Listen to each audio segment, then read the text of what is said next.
E aí, como é que você tá? Tudo certo? Estou eu aqui e as minhas mini estantes de livros para fazer um vídeo que para mim tem tudo a ver com o tipo de canal que eu quero construir com o Seminerd. É um canal para falar sobre os meus interesses de leitura, cinema, interesses culturais.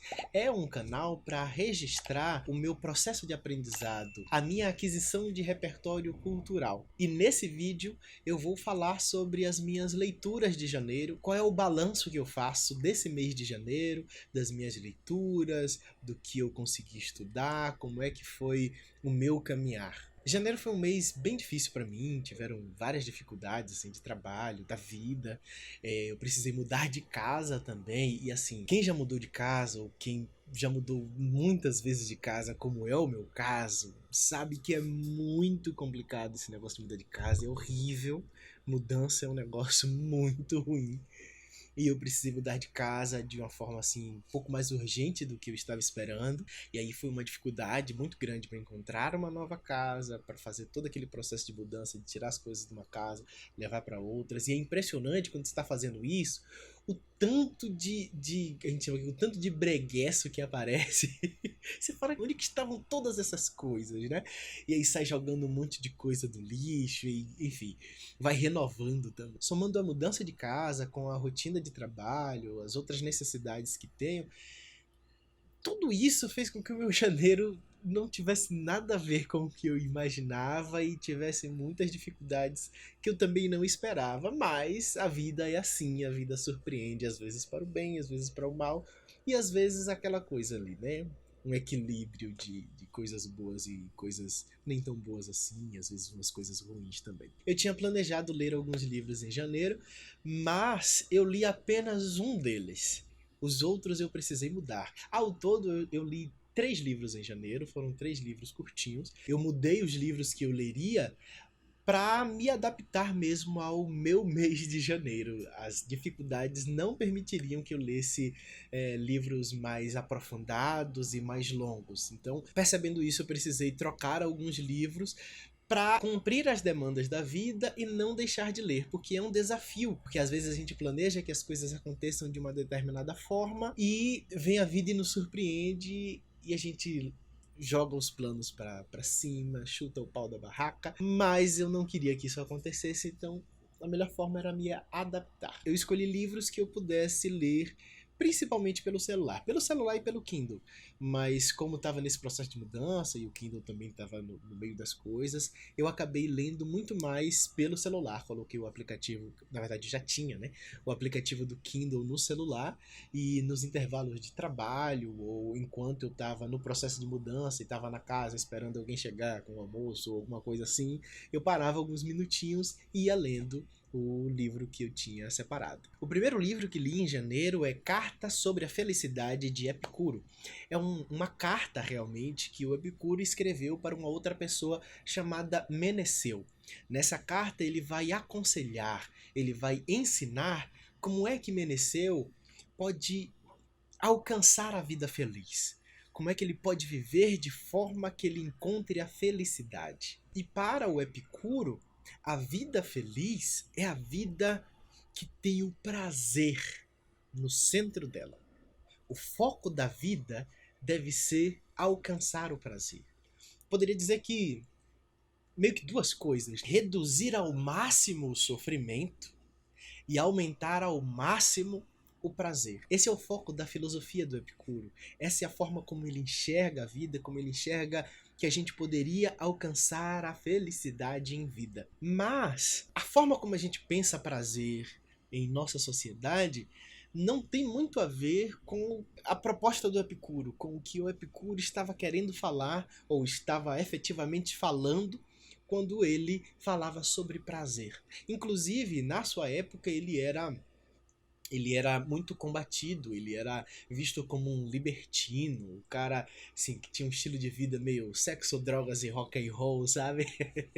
Só que o Epicuro, ele vai dizer que o prazer para ele não é atender a todos os desejos que a gente tem. Isso não é o verdadeiro prazer. Por quê? O verdadeiro prazer, para o Epicuro, ele não gera prejuízos. Então, ter uma vida inconsequente, atendendo a todos os desejos que se tem, querendo alcançar todo tipo de prazer, para o Epicuro isso não é prazer de verdade, porque o prazer ele nunca estará dissociado da prudência.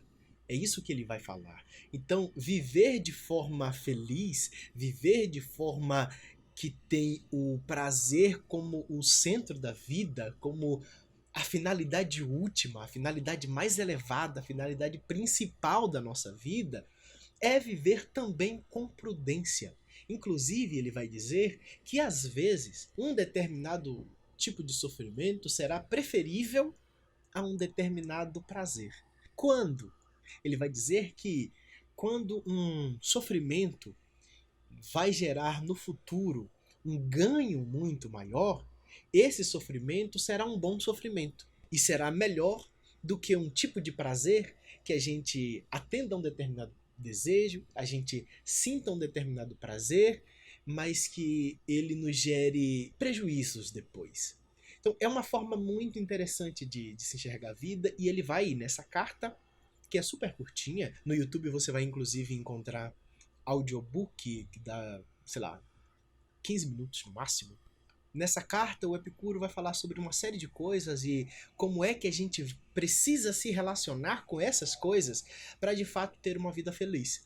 E ele vai falar sobre a filosofia, a aquisição de conhecimento e, mais propriamente dito, o conhecimento filosófico. Ele vai falar da relação dos deuses, como é que a gente deve enxergar os deuses, qual seria a forma sábia de enxergar os deuses, de se relacionar com os deuses, e a forma tola de se relacionar com esses deuses. Ele vai falar também sobre a morte, como a gente precisa encarar a morte, e ele vai elencar uma série de outros assuntos importantíssimos e apresentar a sua visão, apresentar para Meneceu como é que ele deveria enxergar cada uma dessas coisas para, no final, ter uma vida feliz. Esse é um livro, assim, muito interessante. É curtinho.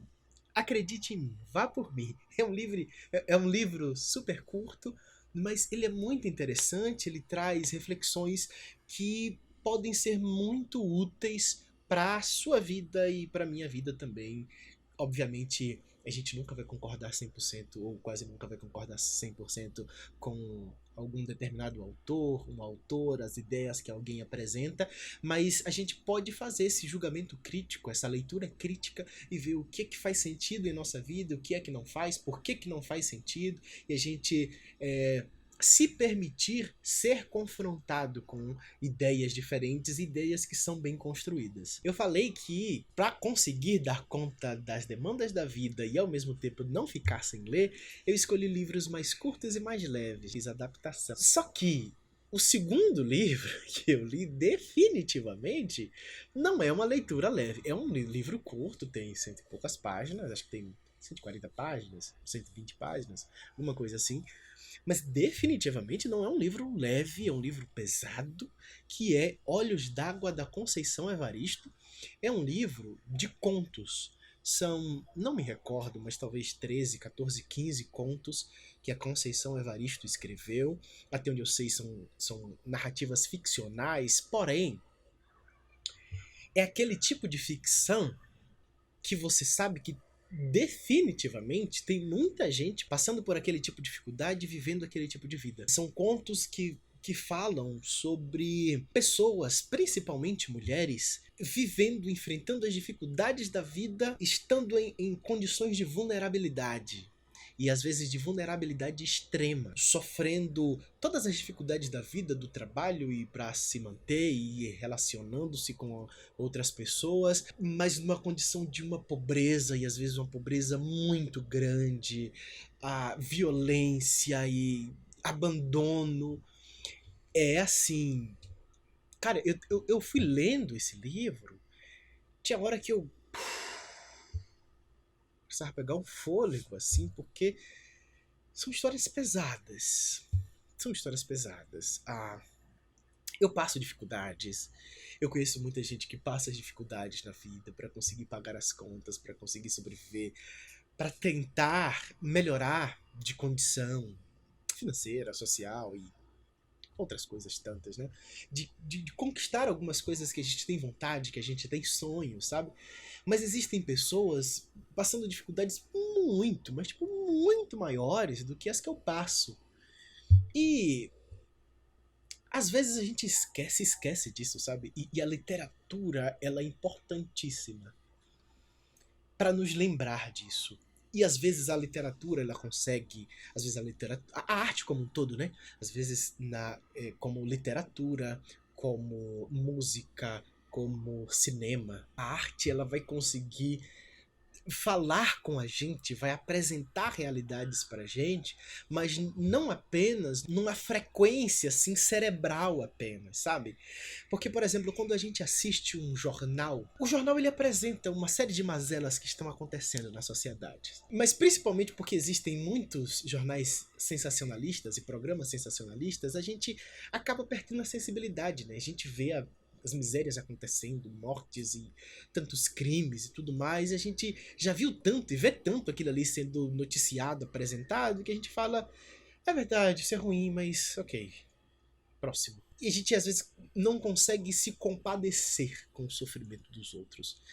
E a arte, ela tem a capacidade de nos informar algo da realidade, mas não informar apenas a nossa mente, ao nosso cérebro, a nossa capacidade intelectual. Ela consegue tocar o nosso coração. Ela consegue mexer com as nossas emoções. E mexer com as emoções é essencial. Saber das dificuldades das pessoas, muitas vezes, talvez na maioria dos casos, não é suficiente. A gente precisa ser tocado emocionalmente. Então, junta as duas coisas. A gente não é. O ser humano, eu não acredito que o ser humano seja essa coisa assim, super dividido, sabe? De racional e emocional. Determinada pessoa é emocional, determinada pessoa é puramente cerebral. Eu não acredito nisso. A gente é uma mistura. Na nossa racionalidade tem muito de afetividade. Nas nossas emoções tem muito de racionalidade também presente. É tudo misturado ali. Talvez tenha um negócio de gradação, sei lá. Mas tá tudo misturado. Esse livro da Conceição Evaristo nos ajuda a saber que existe muito mais para além do que a gente está vendo.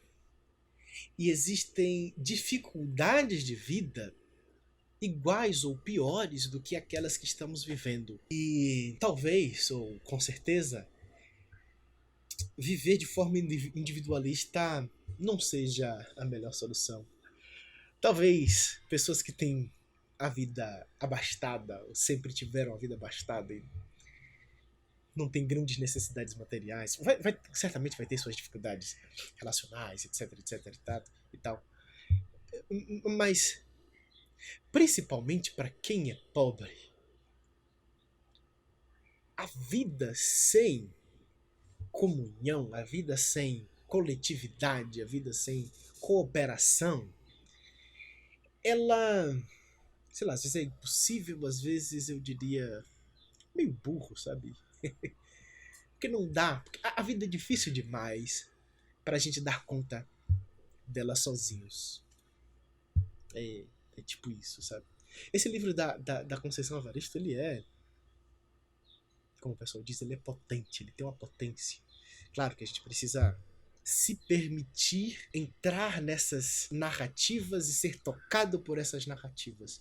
Se isso acontecer, certamente você vai enxergar a vida das pessoas em vulnerabilidade, em situação de vulnerabilidade, de pobreza, de violência e tudo mais, de uma forma diferente, porque a Conceição Evaristo vai inclusive humanizar essas pessoas, sabe? Sei lá, tem um relato de uma mulher que é casada com um traficante, aí tem filho com um traficante e tudo mais, aí a gente olha assim, mulher de bandido, e a gente, né? Mas a gente esquece que é um ser humano e a gente esquece toda a trajetória, como é que a vida é tão complexa que as pessoas, não é que a responsabilidade das pessoas seja tirada, não é isso, mas que a vida é complexa demais pra gente tratar as pessoas apenas a partir de determinados rótulos e estereótipos.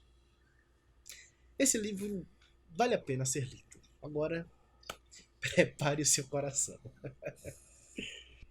O terceiro e último livro que li em janeiro foi De Quanta Terra Precisa um Homem, do Liev Tolstói. É uma pergunta. Esse livro é uma coleção de 4 histórias. São histórias curtas, o livro é curto também, ele tem 99 páginas, alguma coisa assim, acho que 90 páginas. É um livro muito bom, as histórias são muito boas, assim. Cara, você precisa ler esse livro.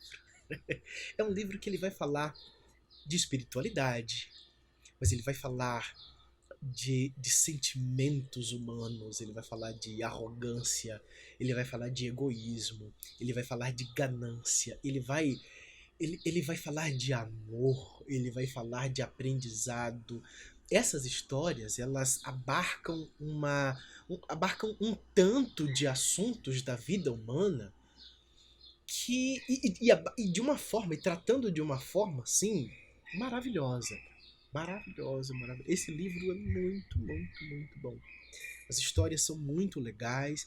É um livro assim existencial mesmo, para você ir lendo e refletindo sobre aquelas histórias, relacionando com a sua própria vida, relacionando com a forma como você está enxergando as pessoas, enxergando as relações, enxergando a os bens materiais. Em uma dessas histórias, tentarei não dar muito spoiler, mas é só para dar um gostinho assim desse livro. Essa história é sobre um camponês, um trabalhador do campo, pobre do interior da Rússia, que era casado, e num determinado dia, a irmã de sua esposa, que morava na cidade e era mais abastada financeiramente, vai visitá-los. E estão as duas, né, as duas irmãs na mesa de jantar, conversando, comendo, e começam aquela disputa de quem é que tem a vida melhor. A que mora na cidade e tem mais grana, a que mora no campo, que é mais pobre.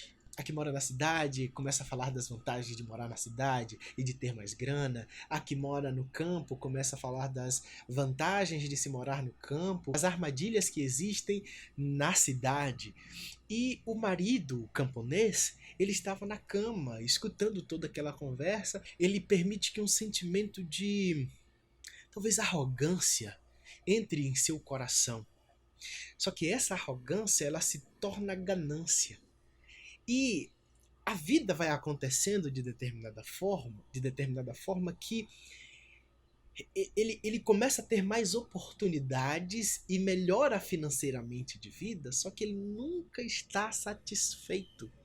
E como que essa insatisfação vai destruir com a vida dele. E vai destruir com a vida dele de forma que não só a vida dele é destruída, mas como a vida de sua família também. A vida vai sendo apagada, né? A, a, a ganância, a arrogância, essa insatisfação, mesmo tendo o suficiente para viver bem, fica ali tão presente, corroendo a sua vida, que no final o que sobra? Esse livro é muito bom. Ele vai nos ajudar a fazer muitas reflexões, e reflexões importantes, que talvez a correria da nossa vida, de trabalho, de tentar, como diria um amigo meu, de vencer o mal, que é tentar melhorar um pouco de vida, né? Muitas vezes a gente nem percebe, mas a gente estamos afogados nas demandas, exigências da vida neste mundo capitalista que exige cada vez mais de nós, exige mais e mais e mais de nós, de tempo, dinheiro, de esforço, de vida mesmo, sabe? Porque apesar das pessoas, do ser humano, ser digno intrinsecamente, nós somos dignos meramente por sermos humanos. A nossa dignidade não depende do que temos ou do que fazemos. A viver dignamente depende de uma série de coisas. E com viver dignamente eu me refiro a ter boa alimentação, boa moradia, boa roupas para a gente se vestir e ir a lugares e ter possibilidades de lazer e N outras coisas que faz com que a vida da gente seja uma vida satisfatória. A viver dignamente é difícil. É difícil. É difícil para quem não nasceu herdeiro.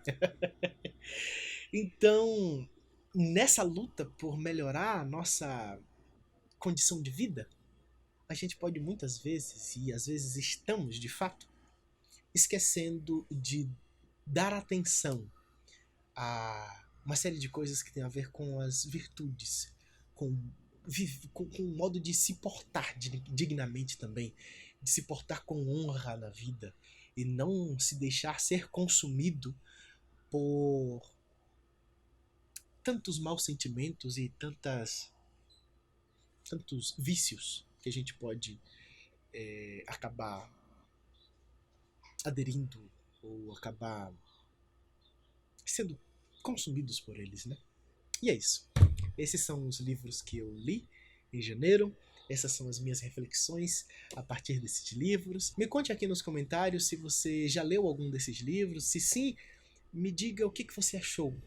Quais foram as suas impressões quando você fez a leitura. E me diga também o que você achou desse vídeo, das minhas reflexões, o que você concorda, o que você discorda, o que você acrescentaria também. Se você se interessou por algum desses livros, o link de cada um deles está na descrição desse vídeo. Valeu, até o próximo vídeo.